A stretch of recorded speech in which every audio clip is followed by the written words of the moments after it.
Sir నమస్తే అండి. నమస్తే అండి, చెప్పండి. మీ పేరు సార్? నా పేరు విజయ్ అండి. ఏ ఊరు? చిన్నదన్నూరు అండి. ఏ మండలం? ఎర్రగుంట్ల. ఏ జిల్లా? కడప.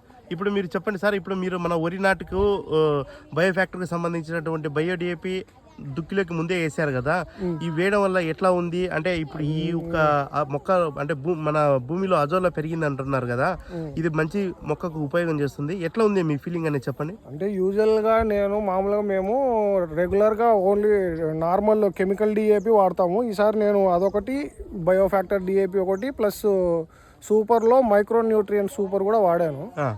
దాని తర్వాత ఈ అజోలా ఎక్కువ అనేది వచ్చిందనమాట. అది ఒకసారి చూపించండి సార్. ఇప్పుడు మనము ఫార్మర్ మాటలు విన్నాము, అది కూడా డైరెక్ట్ చేతుల్లో చూడొచ్చు.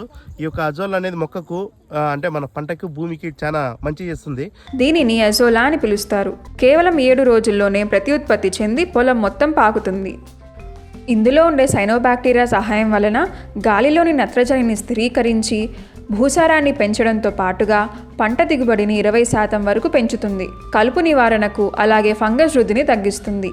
ఇందులో అజిటోబాక్టీరియా అనేటువంటి మూలకం ఉత్పత్తి అయితే మొక్కకు నత్రజని స్థిరీకరించేటువంటి కెపాసిటీ పెరుగుతుంది. ఇది మనం డైరెక్ట్గా మొక్కకు వేయడం వల్ల భూమిలోనే సహజ సిద్ధంగా మనకు కావాల్సిన మొక్కకు కావాల్సిన న్యూట్రియన్స్ ఉత్పత్తి చేసేటువంటి బ్యాక్టీరియా అనేది మన బయో ఫ్యాక్టరీకి సంబంధించినటువంటి ఎరువులు వేయడం వల్ల వచ్చిందని ఫార్మర్ చెప్తున్నారు. Okay, right, thank you sir. Thank you.